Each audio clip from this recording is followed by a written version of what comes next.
Hey guys, today I'm going to present a pelvic case study on a woman that I work with at Union Medical Center. So this woman is a CT tech at Union Medical Center, and she's 34 years old and she's had one daughter. She presents with patient symptoms of menorrhagia, dysmenorrhea, intense pelvic pain, and pain during intercourse. She's had this pain for a while. She's had irregular, very heavy bleeding for years. But after she had her daughter is when her periods started getting much, much worse and almost unbearable. Her daughter was born 2 years ago. She had an emergency C-section because due to heavy bleeding and to keep her and the baby safe. And when after birth, her doctor is evaluating her condition postpartum, listens to her symptoms, and decides to order a pelvic ultrasound. Okay.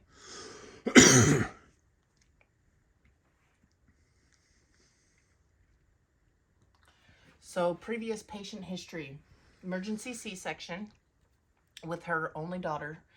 A cone biopsy was performed during her early 20s. So a cone biopsy is when a sample of abnormal tissue is biopsied. Also, 2 previous DNCs were performed on her in the past. She had 3 previous cervix cryosurgery procedures. I'm going to go over that because cryosurgery is a little complicated. I don't think we've talked about it in class. She's had no previous ultrasounds except during her pregnancy, so she was never made aware of her condition until after she had her baby. Okay, what is cervix cryosurgery? So it's a procedure that's used to freeze and destroy abnormal tissue in the cervix. So it's considered to be minimally invasive compared to other procedures and surgeries, or traditional surgery. It's also called cervical ablation. It uses liquid nitrogen to treat suspicious cells. In our patient's case, this procedure was performed due to her painful periods and her abnormally long periods. This procedure is used for precancerous tissue that could turn cancerous and unusual bleeding. Okay, so doctor orders ultrasound, and this is what the images are. This ultrasound was transabdominal, so over the top. These images are unremarkable to what her actual anatomy is. It showed that she has a bicornuate uterus.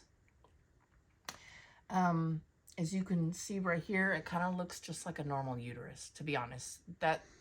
It can vary between patients. Transabdominally, it can look normal, or it can look, more variant.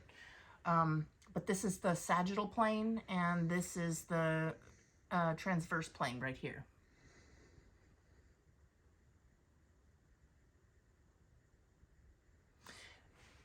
These pictures were taken with an empty bladder right here in the sagittal plane. You can just barely see right here. It was really hard to image with her empty bladder, so I went ahead and took images another day when she was prepared, because she was working at the time when I took these images. This is her bladder right here. This is the transverse view. Really hard to see. Full bladder, much better. So sagittal view, transverse view.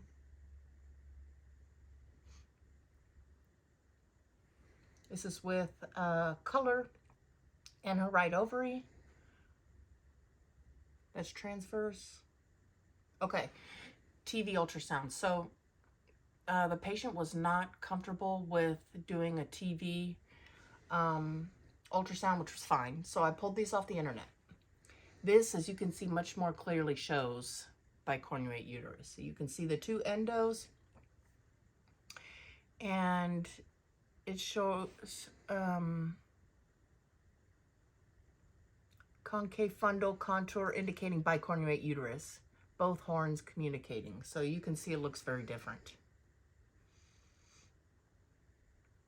Okay, what is a bicornuate uterus? So it's the result, this is a normal uterus right here, okay? This is bicornuate. You can see it's separated. It's a result of a partial fusion of Müllerian ducts resulting in a heart-shaped uterus instead of a pear shape. And it's also called class 4 Müllerian duct anomaly. The diagnosis is typically performed by ultrasound or MRI. There are no previously associated lab values.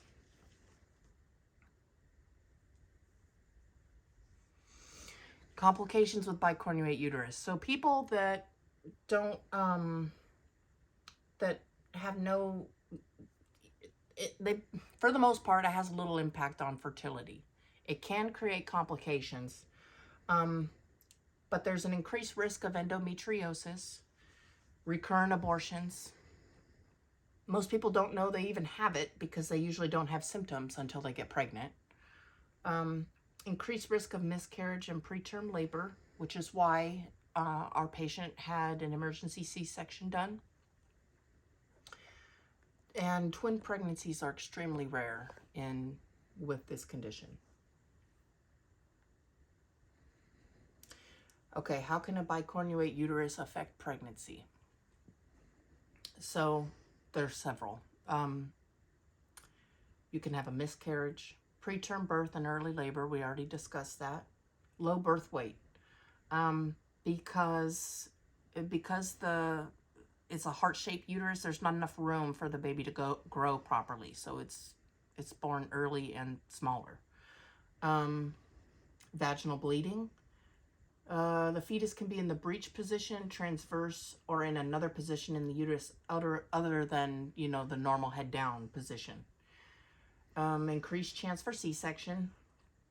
Postpartum hemorrhage risk. Placenta previa. That's with the placenta being on top of the cervix or other condition of the placenta. Pregnancy-induced high blood pressure and incompetent cervix. So the treatment for this patient, her periods just became so bad that her doctor, together, they agreed for her to have a full hysterectomy. So it was scheduled on May 22nd, 2023.